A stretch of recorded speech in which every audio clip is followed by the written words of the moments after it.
Good morning বন্ধুরা, মাম্মা with আর্য চ্যানেলে তোমাদের প্রত্যেককে অনেক অনেক স্বাগত। আশা করছি তোমরা সবাই খুব ভালো আছো। আজকে হচ্ছে শনিবার, আমরা এখনও ব্যারাকপুরেই আছি। আগামীকাল রবিবার আমরা চলে যাব। অনেকগুলো দিন ছিলাম, এবার যাওয়ার সময় হয়ে গেল। তো আজকে এখন 10:30 বাজে, এখন থেকে ভিডিওটা স্টার্ট করছি। আর্যবাবু একটু আগেই ঘুম থেকে উঠেছে, আজ একটু দেরি করে উঠে এখন আমরা একটু বারান্দায় এসে বসেছি। তো সারাটা দিন কী করছি সেটা তোমাদের সাথে শেয়ার করবো। মামা গুড মর্নিং বলে দাও। Good morning. বল তোমরা কেমন আছো? তুই কেমন আছো? কে ভালো আছো? আমি জানতে করছি। ঝাড় দিচ্ছ? বাড়িতে যে পিসি আসেন পরিষ্কার করার জন্য, উনি আসতে আর্যও বেরিয়ে এসেছে। আর আর্যর হাতে যে ঝেঁটাটা দেখছো, ওটা আসলে আমার শাশুড়ি মায়ের বিছানা ঝাড়ার ঝেঁটা। আর্য নিয়ে দেখো উঠোনে চলে এসেছে। ওই পিসিকে দেখেছে ঝাড় দিতে, ও একটা ঝেঁটা নিয়ে চলে এসেছে। হাতের সামনে বিছানা ঝাড়ার ঝেঁটাটা পেয়েছে, ওটাকেই নিয়ে এসে এই বাইরেটা ঝাড় দিয়ে ফেললো। বোঝো একবার। ওই ঝেঁটাটার কি গতি হবে জানি না, তবে চলো এবার আর্যকে ভেতরে ঢোকাই। আমার এখনও ব্রেকফাস্ট হয়নি, আর আজকে আমাদের ব্রেকফাস্ট একটু স্পেশাল। পুরি আর ছোলার ডাল। তবে যে পুরিটা দেখছো না, ওটা একটু অন্যরকমভাবে শাশুড়িমাই বানিয়েছেন। সুজি, চিড়ে, বেসন এই সমস্ত দিয়ে মাখা, খেতে দারুণ হয়েছিল। আর সাথে ছোলার ডাল ছিল। তো আমি খাবারটা নিয়েই বসে পড়েছি। এখন একটু কথা বলতে বলতে, গল্প করতে করতে খাওয়াটা সেরে নিই। আজকে তবে দুপুরবেলায় বেরোবো, মানে আজকে আমাদের লাঞ্চটা বাইরে। আসলে আজকে আমার ননদের অ্যানিভার্সারি। তো অনেক রকম প্ল্যান হয়েছিল। প্রথমে প্ল্যান হয়েছিল যে বাড়িতে এসে রাত্রির একসাথে খাওয়া দাওয়া হবে। তারপরের প্ল্যান হলো যে রাত্রিরে রেস্টুরেন্টে যাব। তো সমস্ত প্ল্যান ক্যান্সেল করে এখন হয়েছে যেটা, দুপুরবেলা আমরা লাঞ্চটা বাইরে করব। তো সেই জন্যই দুপুরবেলায় ওই 1-1:30 নাগাদ বেরোবো, এরকমই প্ল্যান আছে। শাশ্বত আর আর্য দুজনেরই খাওয়া হয়ে গেছে, ওরা এখন গেছে ছাদে। আমি খেয়ে এবার আমিও একটু ছাদে যাব। আর্যকে আজকে একটু তাড়াতাড়ি খাওয়াবো ভেবেছিলাম, তবে ও তো ঘুম থেকে উঠলোই অনেকটা দেরি করে। যাই হোক, আমি এখন একটু ধীরে সুস্থে খেয়ে নিই। আর এখন এই ইউটিউবের দৌলতে কত নিত্য নতুন রেসিপি আমরা কত চটজলদি হাতের কাছে পেয়ে যাই, তাই না বলো? আমি তো ইউটিউব দেখে দেখে কত নিত্য নতুন রেসিপি ট্রাই করি। বিয়ের আগে তো আমি তেমন রান্না পারতাম না। না, ভুল বললাম, তেমন বলবো না, কিছুই পারতাম না। ওই 2-1টা হাতে গোনা রান্না পারতাম। আর বিয়ের আগে মাংসটা করতে পারতাম। আর ভাবতাম মাংস রান্না করতে পারি মানে বিশাল আমি রান্না জানি। বিয়ের পরে রান্না করতে করতে বুঝেছি মাংস রান্না করাটাই সবচেয়ে সোজা। ডাল তরকারি, নিরামিষ তরকারি বিশেষ করে, এগুলোই করতে পারা কিন্তু বেশি কঠিন। হাতে কি তোমার? হাতে হাতে কি তোমার? বলো রোজ। পরশ। ওটাই খালি কিরি। ওটা কি? এই পেন্টিং। এটা পেন্টিং। পকেটে রাখছো? এই পকেটে আছে। আচ্ছা ঠিক আছে, রোজটা তুলে নাও, মেঝে থেকে রোজটা তুলে নাও। দা। তোলো। Thank you. তোলো। আগেই তো থ্যাংক ইউ বলে দিলাম। ওটা আবার কি হচ্ছে? এটা আবার কি হচ্ছে? দাও, তুলে মায়ের হাতে দাও, মেঝেতে রাখতে নেই। ওইটা নাচতে নেই। ওইটা নাচতে নেই। তো তুই দিচ্ছি। বাহ, ভেরি গুড। এবার আবার পড়ছে। একটু বল না, ভেরি গুড। দুষ্টু হচ্ছে। আমাদের জলখাবার টলখাবার খাওয়া হয়ে গেছে, এবার আমরা ওপরে এলাম। আসলে আর্য আজকে অনেকটা দেরিতে ঘুম থেকে উঠেছে।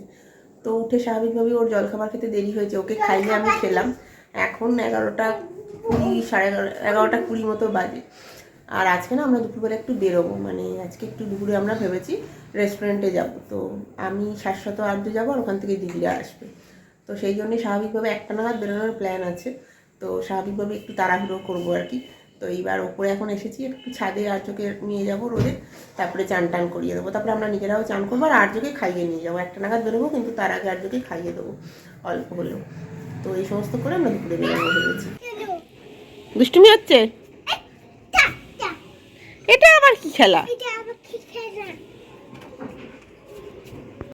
আমি বোধহয় একমাত্র মানুষ এখনও সোয়েটার পরে আছি, মানে 11:30 বাজে, এতক্ষণ সোয়েটার পরেছিলাম।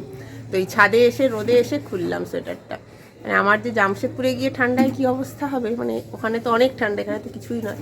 আমার ছেলেও এতক্ষণ সোয়েটার পরেছিল, আমি 11:30 অবধি সোয়েটার গায়ে দিয়েছিলাম।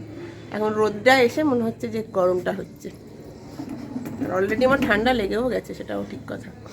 আর যদি চলে এসো, ওখানে হাত দিও না। দাঁড়াও, দুষ্টুমি করছে।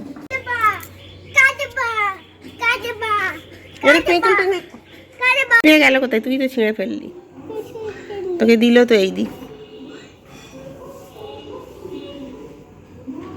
যা, কি সুন্দর ছিল ফুলটা। কিরে বাবাই, এদিকে তাকাও। আর্য খেলছিল আর সেই ফাঁকে আমি কিন্তু চান করে প্রায় রেডি হয়ে গেছি। তবে আর্যবাবুর কিন্তু এখনও চান হয়নি। এবার আর্যবাবু যাবে বাবার সাথে চান করতে। তবে তার আগে এখন একটু মায়ের সাথে আহ্লাদ হচ্ছে। বেরোতে এখনও অনেকটাই দেরি, এখন 12টা বাজেনি। তবে আমি যেহেতু সুযোগ পেলাম তাই জন্য চান করে রেডি হয়ে নিয়েছি। আসলে আর্যকে খাওয়াবো তো ওখানে অনেকটা সময় লাগবে।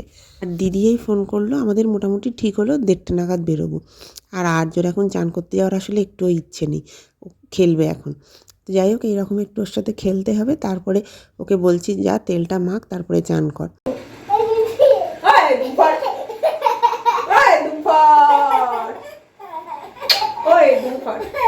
আর্যকে চান করতে পাঠিয়ে আমি এখন একটু রেডি হয়ে নিচ্ছি। আমার রেডি হতে একটু সময় লাগবে, সেই জন্য আমি শুরুটাও আগে থেকেই করেছি।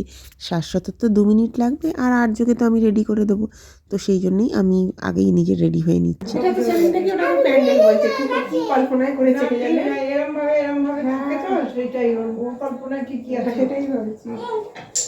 এটা দুর্গাপুজোর প্যান্ডেল। কে করেছিল প্যান্ডেলটা? কে করেছিল? আর তুমি আগে পিপিকে কি বলবে এইদিকে শুনিয়ে দাও তো। পিপিকে পিসোকে কি বলতে হবে আজকে? Happy anniversary. হ্যাপি অ্যানিভার্সারি কি বলবি হ্যাপি অ্যানিভার্সারি। অবশেষে আমরা রেডি হয়ে বেরোচ্ছি এখন। এই যে টোটোতে উঠেও পড়েছি। আমরা ঠিক করলাম আরসালানে যাব।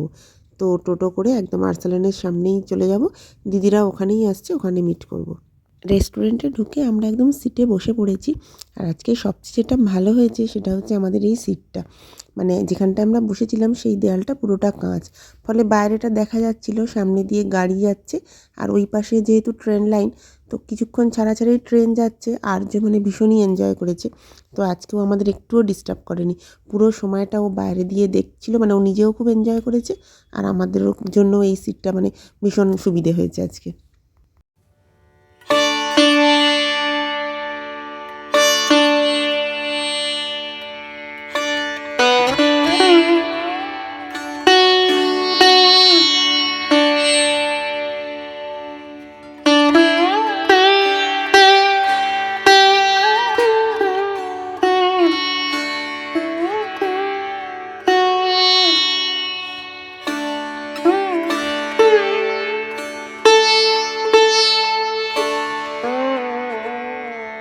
বেশ খানিকক্ষণ অপেক্ষা করার পর আমাদের স্টার্টার এসে গেছে। স্টার্টারে আমরা অর্ডার দিয়েছিলাম ফিশ রেশমি কাবাব।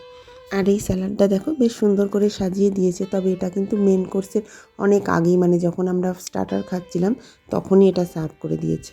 আর যে আমাদের খাবার এসে যাওয়ার পরে প্লেটের দিকে একটু দেখলো, তবে বিশেষ পাত্তা দিল না। তবে ও এখন সসগুলো দেখিয়ে মানে ওর ওটা ইচ্ছে করছে। তো আমি ওকে অনেক কিছু বুঝিয়ে জল খাওয়ালাম। আর স্যালাডটা এসে যাওয়াতে একটা সুবিধা হয়েছিল, ওকে আমি 2 টুকরো শসা দিয়েছিলাম। তো ওটা নিয়ে ও অনেকক্ষণ বসেছিল। আজকে আমরা দিদি জামাইবাবুর অ্যানিভার্সারি উপলক্ষেই এলাম, তবে জামাইবাবু কিন্তু আসতে পারেনি। আসলে জামাইবাবু আজকে ফিরবে, রাত হয়ে যাবে। মানে আমরা ডিনারের প্ল্যান যেটা করেছিলাম তাতেও জামাইবাবু আসতে পারতো না, মানে তখনও পৌঁছতো না। তো সেই জন্যই আমরা লাঞ্চে এলাম। তো আজকে ওই জন্য যাই হোক, মানে জামাইবাবু আসেনি, দিদিই এসেছে আমাদের সাথে আর কি। দিদি আর টিটো আর আমরা এসেছি। আর এখন বসে বসে কি আলোচনা হচ্ছে বলো তো, মানে দিদি বলছে যে তোরা এরপর বাড়ি যাবি না, কিছু প্ল্যান আছে। তো আমাদের কোনো প্ল্যান ছিল না। তো দিদি একটা দুটো জায়গার নাম বলতে বলতে হঠাৎ বলছে তাহলে তোরা নৈহাটি চলে যা, একটু বড় মাকে দর্শন করে আয়। দিদি আর টিটো বাড়ি চলে যাবে, মানে টিটোর পড়া আছে, দিদিরা বাড়িই যাবে।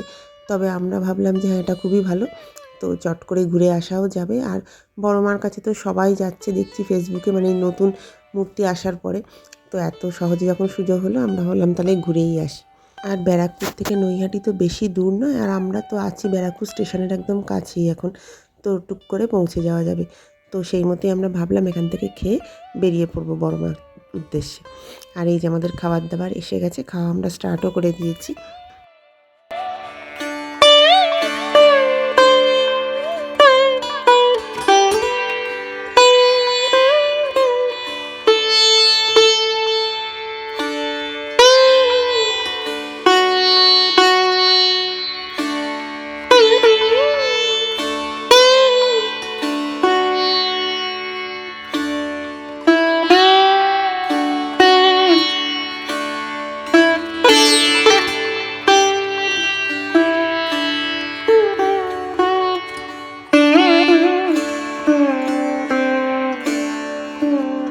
আজকে মনে হয় সত্যিই আমাদের ঠাকুর টেনেছে।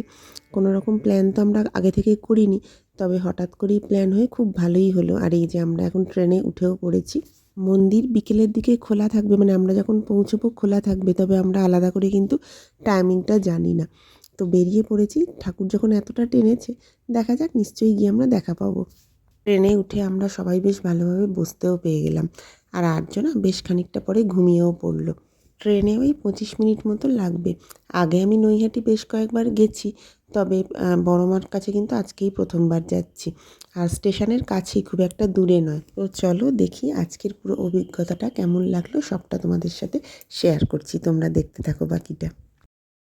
মন্দিরে এসে দেখছি খুব সুন্দর ব্যবস্থা, মানে দর্শন আর পুজো দেওয়ার দুটো আলাদা লাইন। খুব বেশি লাইন ছিল না আজকে। পুজো দেওয়ার জন্য যেটা লাইন, সেটা অবশ্য অল্প একটু লোকজন রয়েছে দেখলাম, আর দর্শনের লাইনটা আরও ছোট। তবে আমরা যেহেতু খাওয়া দাওয়া করে এসেছি, সেই জন্য পুজো দেবো না, দর্শনের লাইনেই দাঁড়ালাম। আর আর্য কিন্তু এখনও ঘুমোচ্ছে। তবে যখন মন্দিরে ঢুকেছিলাম তখন কিন্তু আর্য ঘুম থেকে উঠে পড়েছিল। আর চারপাশটায় দেখো অল্প লোকজন রয়েছে আর অনেক দোকান রয়েছে, যেমন মন্দিরের চারপাশে থাকে আর কি, পুজোর সমস্ত জিনিস কেনার জন্য। এবার চলো লাইনে দাঁড়িয়ে পড়ি তাহলে।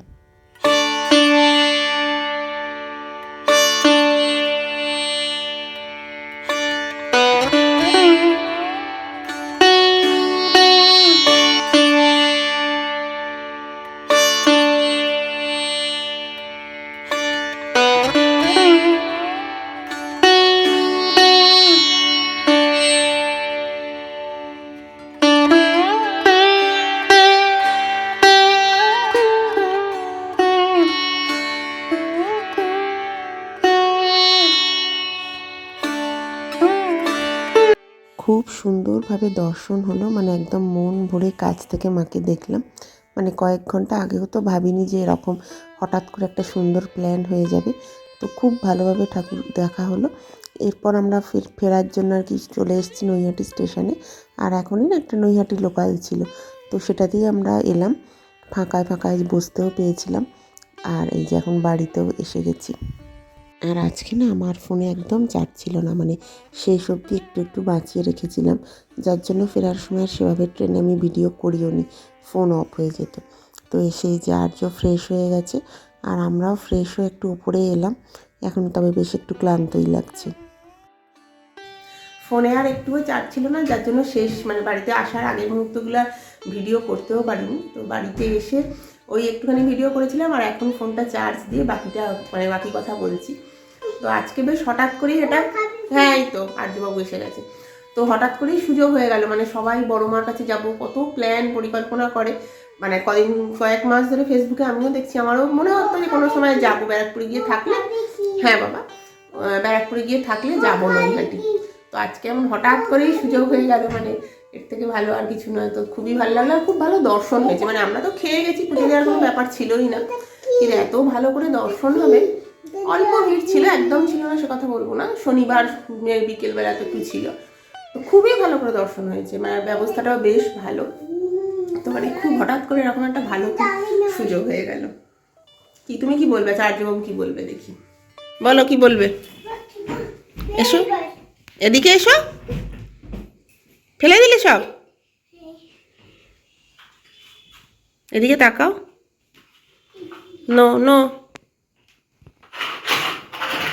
নো বলেছি আমি, ফেলবে না। Very good. কোথায় যাচ্ছ?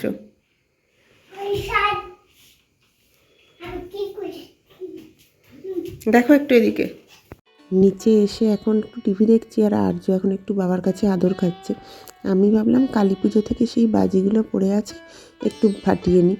ও বাবা, একটুখানি মানে এই যে সবে আমার শাশুড়ি মায়ে দেখো একটা ফুলঝুরি নিয়েছে হাতে, আমি নেব, আর আর্য এমন কান্নাকাটি শুরু করলো যে বন্ধ করে দিলাম। মানে ওর বাজিতে ভালোই লাগছে না, যে ও নিজেও করবে না, আমাদের কাউকে করতেও দেবে না, মানে চলে এসো করছে। তো যাই হোক চলে এলাম। আর আজকে না ফেরার সময় আমরা একটু ফিরনি নিয়ে এসেছিলাম বাড়ির জন্য, ফিরনি আরও একটা মিষ্টি। তো সেইটাই এখন ডিনারের পর খাচ্ছি। এই মিষ্টিটার নামটা কি বললো শাশ্বত আমার খেয়াল পড়ছে না, এটাও কিন্তু খেতে দারুণ ছিল। তো ডিনারের পরে আমরা এখন একটু মিষ্টি মুখ করছি। আমাদের টায়ার্ড লাগছে, ভাবছি শুয়ে পড়ি, তবে আর্যবাবুর এখন অনেক এনার্জি, এই যে নাচ শুরু করেছে এখন। তবে আজকে সারাটা দিন অনেক কিছু হলো, দিনটা সব মিলিয়ে খুবই ভালো কাটলো। আজকে তবে ভিডিওটা এই পর্যন্তই রাখছি। আশা করছি তোমাদের এই ভিডিওটা ভালো লেগেছে। যদি ভালো লাগে তাহলে একটা লাইক করে দিও। খুব শিগগিরই একটা নতুন ভিডিও নিয়ে আবার দেখা হবে। ততক্ষণ তোমরা সবাই খুব ভালো থেকো আর সুস্থ থেকো। Good night.